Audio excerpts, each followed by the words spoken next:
Hi, hello and welcome. This is A. Charulata from Changalpat, St. Paul's. இன்னைக்கு நம்ம class 11 accountancy subsidiary books 2ல triple column cash bookல exercise sum number 6 பார்க்க போறோம். This is exercise sum number 6 given in our textbook. Record the following transactions in the 3-column cash book of John 2017 December 1st. Cash balance brought forward 12,600. Bank overdraft brought forward 36,000. We know very well that the cash balance always shows the debit balance. அதாவது நம்ம என்ன பண்ணுவோம், receipt sideல to balance brought down cash columnல இதை எழுதுவோம். இது bank overdraft அப்படிங்கிறது ஏற்கனவே உங்களுக்கு சொல்லியிருக்கேன். பேங்க் அக்கௌண்ட்டும் நார்மலா டெபிட் பேலன்ஸ் தான் காமிக்கும், but sometimes it may show the credit balance which indicates bank overdraft. Bank ஓவர் டிராஃப்ட்னா என்னன்னா, the amount withdrawn from the bank வந்து excess of what is deposited in the bank.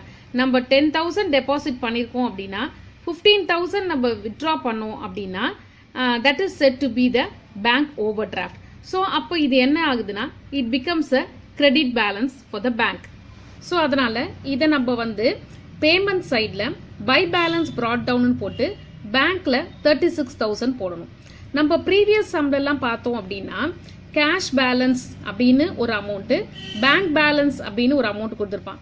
It indicates both debit balance. அதனால to balance brought down போட்டு நம்ம கேஷ்ல ஒரு அந்த கேஷ் அமௌண்ட்டையும் பேங்க் பேலன்ஸ்ல பேங்க் அமௌண்ட்டையும் நம்ம எழுதுவோம். See for example in exercise number 5 balance in handங்கிறது cash and balance at bankன்றது bank balance. நமக்கு ட்ரிபிள் காலம் கேஷ் புக்குக்கான ஃபார்மேட் தெரியும். நம்ம என்ன பண்ணியிருக்கோம், டூ பேலன்ஸ் ப்ராட் டவுன் போட்டு கேஷ்ல 42,500 அண்ட் பேங்க் காலம்ல 35,000 போட்டோம். This is regarding the previous some. So இது மாதிரி கொடுத்துருந்தா அது டெபிட் பேலன்ஸ். அதனால நம்ம கேஷ்ல கேஷ் அமௌண்ட்டையும் பேங்க்ல பேங்க் அமௌண்ட்டையும் எழுதுறோம். பட் இந்த சம் நமக்கு அப்படி இல்லை. இந்த சம்ல நமக்கு கேஷ் பேலன்ஸ் ப்ராட் ஃபார்வர்டுன்னு கொடுத்துருக்கான். அதை நம்ம ரெசிப்ட் சைடில் to balance brought down cash காலத்தில் எழுதுவோம். But bank overdraft brought forward அப்படிங்கிறது அது வந்து கிரெடிட் பேலன்ஸ். அதனால நம்ம பேமெண்ட் சைடில் by balance brought down bank காலத்தில் இந்த 36,000 எழுத போகிறோம். பிஃபோர் தட் நம்மளோட அந்த ஃபார்மேட்டை பார்த்துக்கோங்க. டேட், ரெசிப்ட்ஸ், எல்எஃப், அமௌண்ட் காலத்தை டிஸ்கவுண்ட் அலவுட், கேஷ், பேங்க். அதே மாதிரி கிரெடிட் சைடில் டேட், பேமெண்ட்ஸ், எல்எஃப், அமௌண்ட் காலத்தை மூணா பிரிச்சுக்கிறோம். Okay, this is a format for the triple column cash book. So ஏற்கனவே நான் சொன்ன மாதிரி ரெசிப்ட் சைடில் to balance brought down cash காலத்தில் 12,600 and by balance brought down bank காலத்தில் 36,000 எழுதிக்கும். அதாவது நம்மளுடைய கேஷ் பேலன்ஸ் ஃபேவரபிளாக இருக்கு, பட் நம்மளுடைய bank balance is unfavourable. Okay, now we will go to the next transaction. Next transaction என்னன்னு பார்த்தீங்கன்னா, அட்வான்ஸ் பெய்டு டு த பெட்டி cashier by check. இது paid அப்படிங்கிறது பேமெண்ட் சைடில் வர வேண்டியது இல்லையா? பெய்டு அப்படின்னா அது நமக்கு பேமெண்ட் சைடில் வர வேண்டியது. பை செக் அப்படிங்கிறதுனால பேமெண்ட் சைடில் பேங்க் காலம்ல வரணும். பெய்டுங்கிறதுனால பேமெண்ட் சைடு, செக்குங்கிறதுனால பேங்க் காலம்ல. Okay, we will write here by petty cashier, bankல we will write 3,000. paid by check. so paymentல by petty cashier யாருக்கு பே பண்றோமோ அந்த பர்சனோட பேரை இங்க எழுதிருக்கோம். by petty cashier account bank columnல 3,000 because paid by check. okay, now next transaction goods sold for cash. கேஷுக்கு நம்ம sales பண்ணிருக்கோம். சேல்ஸ் பண்ணா we receive the cash. அதனால இது ரெசிப்ட் சைடில் வரணும். கேஷுங்கிறதுனால கேஷ் காலத்தில் என்டர் பண்ணும். ரெசிப்ட் சைடில் கேஷ் காலமில் we have to enter. Receipt சைடில் டூ சேல்ஸ், கேஷ் காலமில் 12,000 we have written. Next transaction December 7 dividend on shares collected by the banker. நாம் ஷேர்ஸில் இன்வெஸ்ட் பண்ணியிருக்கோம், அதுக்காக நமக்கு டிவிடெண்ட் வருது. அது நமக்கு ரெசிப்ட், பட் நம்ம கையில் வரல, அதை பேங்க்கு கலெக்ட் பண்ணியிருக்காங்க as per the instruction. So இது ரெசிப்ட் சைடில் பேங்க் காலமில் எழுதுறோம். ஓகே, ஸோ ரெசிப்ட் சைடில் நமக்கு வந்து டிவிடெண்ட் வருது. அதனால டூ டிவிடெண்ட் அக்கௌண்ட் பேங்க் மூலமாக வர்றதுனால பேங்க் காலமில் 1,000 rupees enter பண்ணிட்டோம். Okay, now we'll go for the next transaction. Cash paid into bank. Cash, bank ரெண்டும் வந்தா this is contra entry. இதுக்கான journal entry bank account debit to cash. இந்த contra entry நம்ம எப்படி போடுவோம்? by bank னு cashல amount எழுதணும், to cash னு bank காலத்துல amount எழுதணும். ஓகே, கேஷ்ல இது வந்து நம்ம கேஷ் அக்கௌண்ட்டுக்கான லெட்ஜரை தான் நம்ம ஓப்பன் பண்ணுறோம். Bank account debit to cash. Cash அக்கௌண்ட்டில் நம்ம என்ன எழுதணும்? பை பேங்க்னு எழுதுவோம். ஓகே, பை பேங்க்னு எழுதி கேஷில் அமௌண்ட்டை எழுத போகிறோம். டிசம்பர் 13 இது கான்ட்ரா என்ட்ரி, அதனால எல்எஃப் காலமில் சின்ற வார்த்தையை எழுதணும். பை பேங்க்னு போட்டு கேஷில் அமௌண்ட் எழுதுகிறேன். இப்போ இதுக்கான கான்ட்ரா என்ட்ரி ஆப்போசிட் சைடில் டு கேஷ்னு போட்டு பேங்க்கில் அமௌண்ட்டை எழுதணும். ரைட், சேம் டிசம்பர் 13 டு கேஷ்னு எழுதுகிறோம். To cash account. லெட்ஜரில் கான்ட்ரா போட மறந்துடாதீங்க. கேஷ்னு எழுதி பேங்க்கில் எவ்வளோ எழுதணும்? 10,000 எழுதணும். Are you clear with this contra entry? Next, interest charged by the bank for bank overdraft. நமக்கு interest charge பண்ணிருக்காங்க, அதாவது நமக்கு அது payment. அது actually bank overdraftக்கு interest charge பண்ணிருக்காங்க bank. so இது வந்து charged, paid அப்படின்னா அது payment side. ஓகே, அது ஒரு clue நமக்கு, payment side. பை பேங்க் அப்படிங்கிறதுனால பேமெண்ட் சைடில் எங்கே போடணும்? பேங்க் காலமில் 1500 போடணும். Okay, interest charged by the bank. சார்ஜ்டுங்கிறது பேமெண்ட், அதனால் பேமெண்ட் சைடில் by interest on overdraft அக்கௌண்ட்டுன்னு போட்டு பை த பேங்க் அப்படிங்கிறதுனால பேங்க் காலத்தில் 1500 போடுறோம். Hope you are clear. Now next transaction. Check issued to Siddiq, discount received from him. Check issued to Siddiq. Issued அப்படின்னா அது payment சைடில் தான். ஸோ பேமெண்ட் சைடில் பை சித்திக்னு போட்டு செக்குன்றதுனால பேங்க் காலமில் 8000 போடு அண்ட் டிஸ்கவுண்ட் காலமில் 200 rupees போடுங்க. issued அப்படின்னா பெய்டுன்னு அர்த்தம். Okay, we are issuing, we are paying to Siddiq. So அதனால பேமெண்ட் சைடில் பை செக்காக பே பண்ணுறதுனால பேங்க் காலமில், டிஸ்கவுண்ட் ரிசீவ்டுனா டிஸ்கவுண்ட் காலத்தில் இந்த 200 rupees நம்ம எழுத போகிறோம். ஸோ டிசம்பர் 18 யாருக்கு செக் இஷ்யூ பண்ணுறோம்? அந்த பர்சனோட பேரை பை சித்திக் அக்கௌண்ட். பை செக்காங்கிறதுனால பேங்க்கில் அமௌண்ட்டு, டிஸ்கவுண்ட் ரிசீவ்டில் டிஸ்கவுண்ட் காலமில் 200 rupees எழுதியாச்சு. Now next transaction.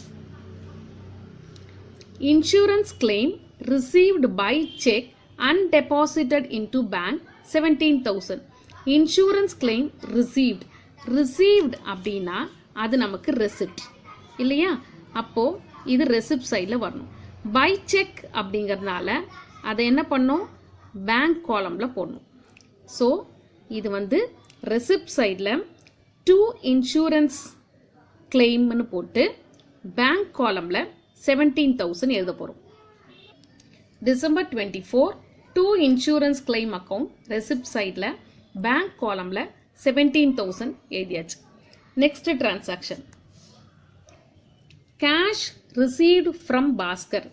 ரிசீவ்டு அப்படின்னாலே it is understood, it is receipt.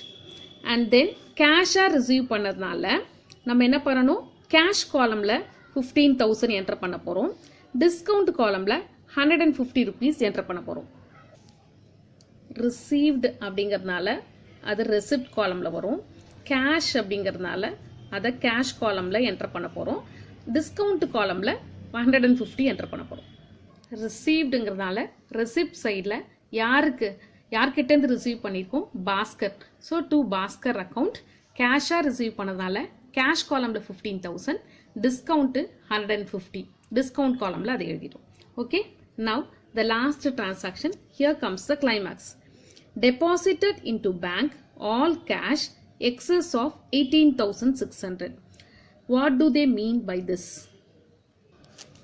Deposited into bank all the cash excess of 18,600.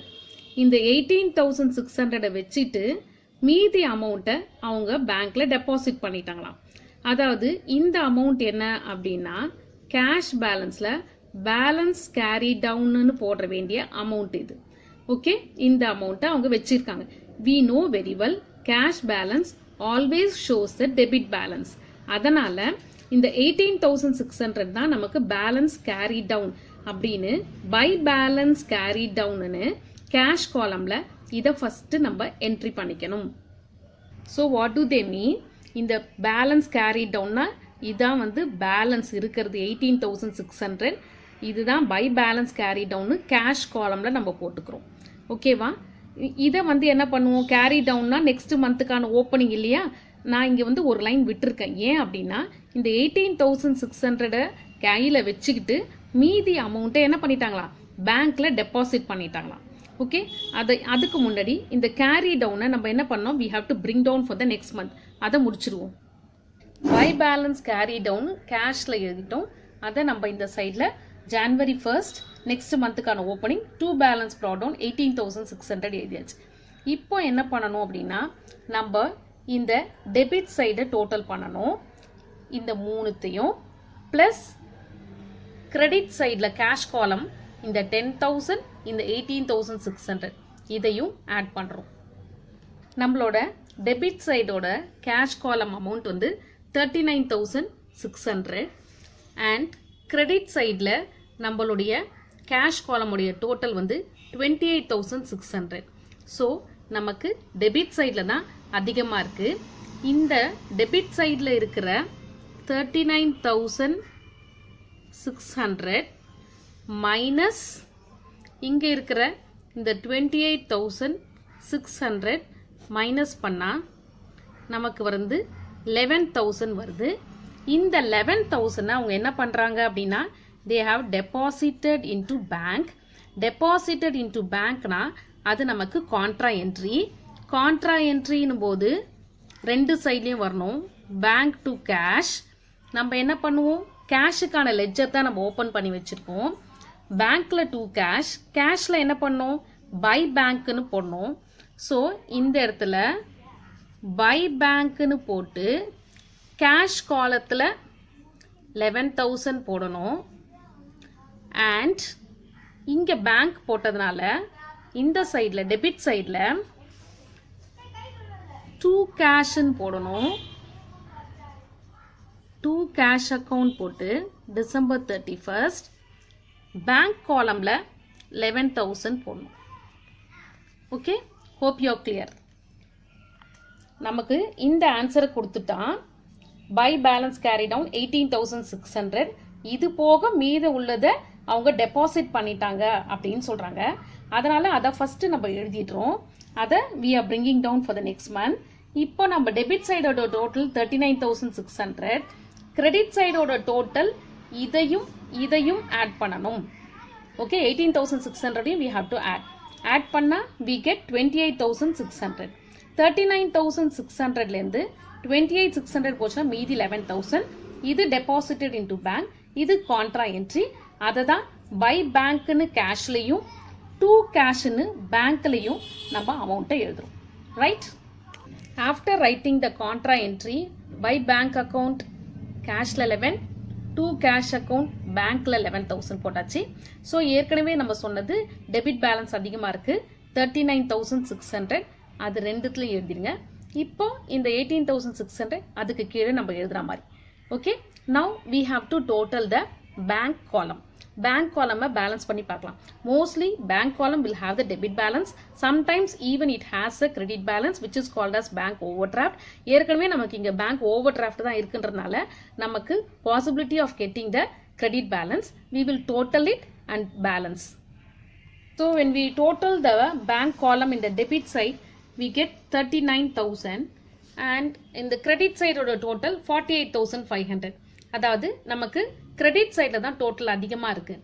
So 48,500ல 39,000 minus பண்ணால் 9,500 நமக்கு பேங்க்கில் கிரெடிட் பேலன்ஸ் இருக்குது. ஸோ இப்போ என்ன பண்ணணும், டூ பேலன்ஸ் கேரி டவுன்னு போட்டு we have to write by balance. நமக்கு ஹையராக இருக்கிற டோட்டல் 48,500 ரெண்டு இடத்துலையும் எழுதிக்கிறோம். கிரெடிட் சைடில் நமக்கு அதிகமாக இருக்குது. ஸோ அதே டோட்டலில் இங்கே டெபிட் சைட்லையும் காமிச்சிக்கிறோம். இந்த 48,500ல் 39,000 போச்சுன்னா 9,500. அதை to balance carry down 9,500 bank காலமில் கரெக்டாக போடுங்க, மாற்றி போட்டுறாதீங்க. அண்ட் தென் இது வந்து நெக்ஸ்ட் மந்த்துக்கான ஓப்பனிங் போது January 1 by balance brought down 9,500 bank காலத்தில் போடுங்க. So this is a answer regarding exercise sum number 6 in the triple column cash book. So exercise sum number 6க்கான சொல்யூஷன் இந்த triple column cash book. Receipt சைடில் என்னெல்லாம் வருது பார்த்துக்கோங்க, and credit சைடில் என்னெல்லாம் வருதுன்னு பார்த்துக்கோங்க. இதில் ஒரே ஒரு விஷயம், இந்த 18,600 ஃபர்ஸ்டே நம்ம எழுதிட்டு அதுக்கப்புறம் மீதி வர அமௌண்ட்டை கான்ட்ரா என்ட்ரி போட்டு தென் we are bringing down. அதே மாதிரி பேங்க் வந்து நமக்கு கிரெடிட் பேலன்ஸ் 9,500 வருது. Okay, this is a solution for exercise sum number 6 in triple column cash book. Hope you are clear with this.